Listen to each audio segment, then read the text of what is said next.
Pointless. One word. That's all Elon Musk took to kill the idea of a cheap Tesla. Except that's not what he meant. He wasn't rejecting a low price. He was rejecting the way every other automaker gets there. Tesla isn't trying to build a cheaper car. It's trying to build the same car for less money. Those aren't the same thing. So, how do you make an expensive car cost less than a Honda Civic without cutting the one thing that keeps you alive in a crash? Because Tesla didn't just redesign the car, it redesigned where the money was being wasted. 1. How does Tesla turn 120 parts into money you can't see? Do you remember the moment Sandy Munro took apart the back end of a Model 3? What he found back there was insane.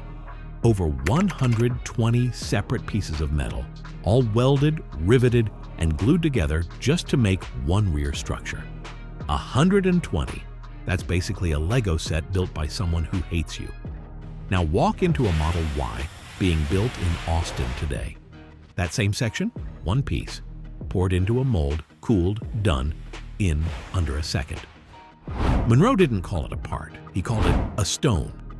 Because unlike 100 welded pieces that can drift out of alignment, a single cast piece comes out of the machine exactly the same every single time. No wobble, no close enough. That's not a manufacturing trick. That's just fewer places for something to go wrong. Here's where it actually gets your wallet involved.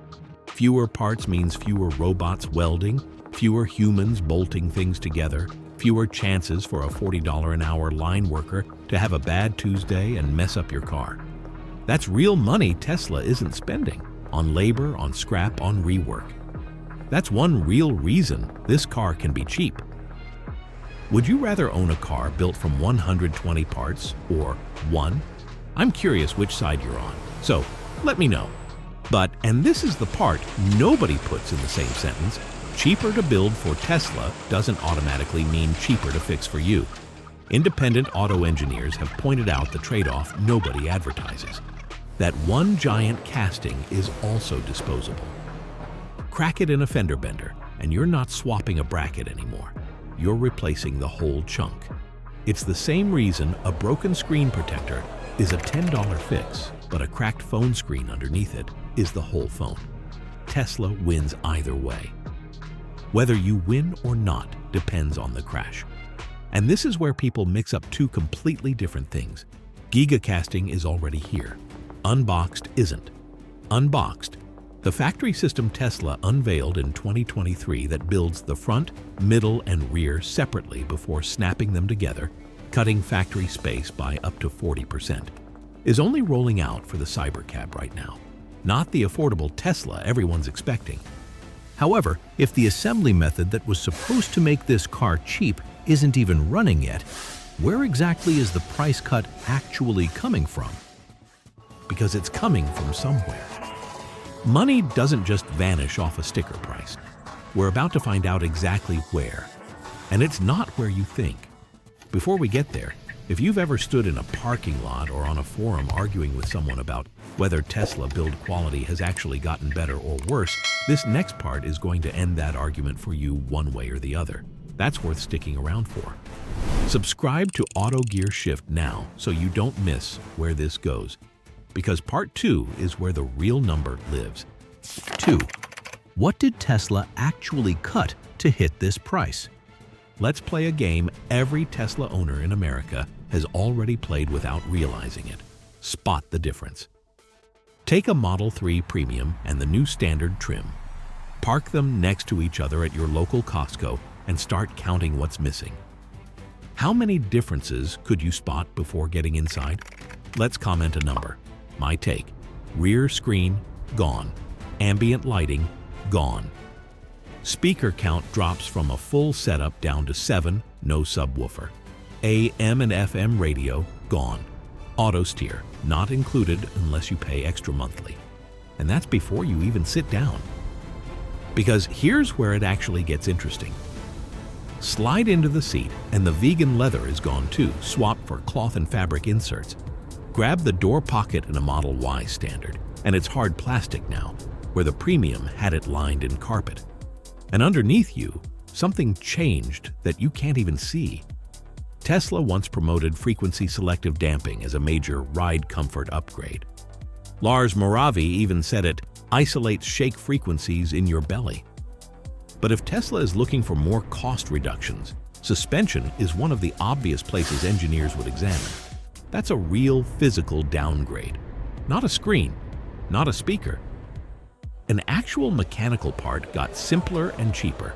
I'm surprised that owners who've driven both, including longtime Tesla Motors Club members, say the standard's cloth seats are actually more comfortable than the premium vegan leather ones, whose aggressive side bolsters can dig into your hips on long drives. Cheaper material, better comfort for some people. Nobody saw that coming.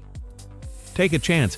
If Tesla were going to cut one thing, what would you never want it to touch? Safety. The crash structure, battery protection, and airbags are all the same. Same platform, same IIHS top safety pick plus rating. Tesla didn't build a cheaper skeleton, it just took off the leather jacket. And this stat even messes with your head even more. Thatcham Research, an independent UK crash and insurance group, not a Tesla fan page, spent 2 years pulling actual insurance claims data, not lab guesses. Their finding is that repairing the gigacast rear section on a Model Y runs about $2,700 cheaper than repairing a traditional welded Model 3 rear end. The thing everyone assumed would be a nightmare to fix after a fender bender is, according to real claims data, one of the cheaper repairs in the lineup. Cheap and safe were never actually opposites here. They just got sold to us that way. So if the crash structure's untouched, where's the money really coming from? Follow it into the 2 easy-to-miss lines buried in its Q1 2026 shareholder update filed alongside its SEC reporting.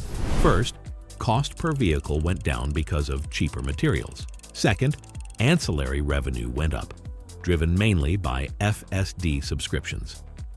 Tesla is sitting on almost 1.3 million paying FSD customers now, and most of the recent growth is people paying monthly, not buying outright. You're not just buying a car, you're buying the entry ticket, and Tesla is completely fine discounting the ticket because the popcorn and the drink are where they actually make their money. Now, before this turns into a Tesla commercial, let's keep it honest. Even Tesla fans have been calling out some of these cuts.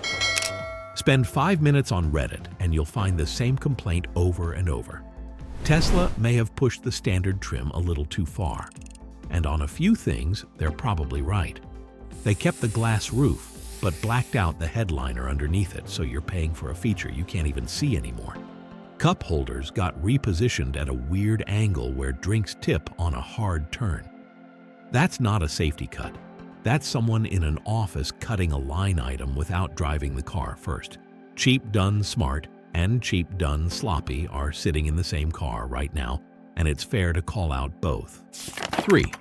What happens to your Tesla the day this car launches? Okay, real talk, owner to owner. If you've got a Model 3 or Model Y sitting in your garage right now, this is the section you actually clicked for, even if you won't admit it. Cox Automotive, the people who track used car pricing for a living, have been saying for a while now that EV resale values are going to stay shaky in the short to mid-term. And history backs them up hard. Every time Tesla cut a new car's price over the last few years, used values got dragged down within weeks, sometimes days. It's like your neighbor selling his house for $50,000 under market. Suddenly, your identical house isn't worth what you thought either, whether you like it or not. We don't like hearing that, right? But markets don't care about feelings. So, a genuinely cheaper Tesla dropping into the lineup? On paper, that should tank your Model 3's value the same way. That's the scary version of this story. But here's the twist buried in the most recent 2026 data, and it's the part nobody's talking about yet. Used EV inventory has actually gotten tighter, with supply down almost 19% year over year. And weirdly, used Model S and Model X prices have gone up around 10% since late 2025. Why? Because Tesla stopped building new ones. Once something stops being made, the used ones left on the road become the only way to get it, and scarcity does the opposite of what price cuts do. Which raises the real question your gut already knows the answer to. If Tesla eventually leans harder into cheap, stripped-down volume, does the fully loaded Model 3 or Model Y sitting in your driveway right now become the discontinued one? The version people can't get new anymore? Because that's exactly the pattern that just played out with the S and the X. Nobody can hand you a guaranteed answer here, and anyone who does is lying to you. What we do know is that the outcome doesn't hinge on the price tag of the new car. It hinges on whether Tesla keeps building your version at all. That's the number to actually watch, not the sticker price of the cheap one. Whether the one you already own is still in production a year from now. The next time someone tells you a car is cheap, don't ask what they took out. Ask what they changed behind the scenes. That question leads to some pretty incredible places, and that's exactly where we're headed next. See you in the next one.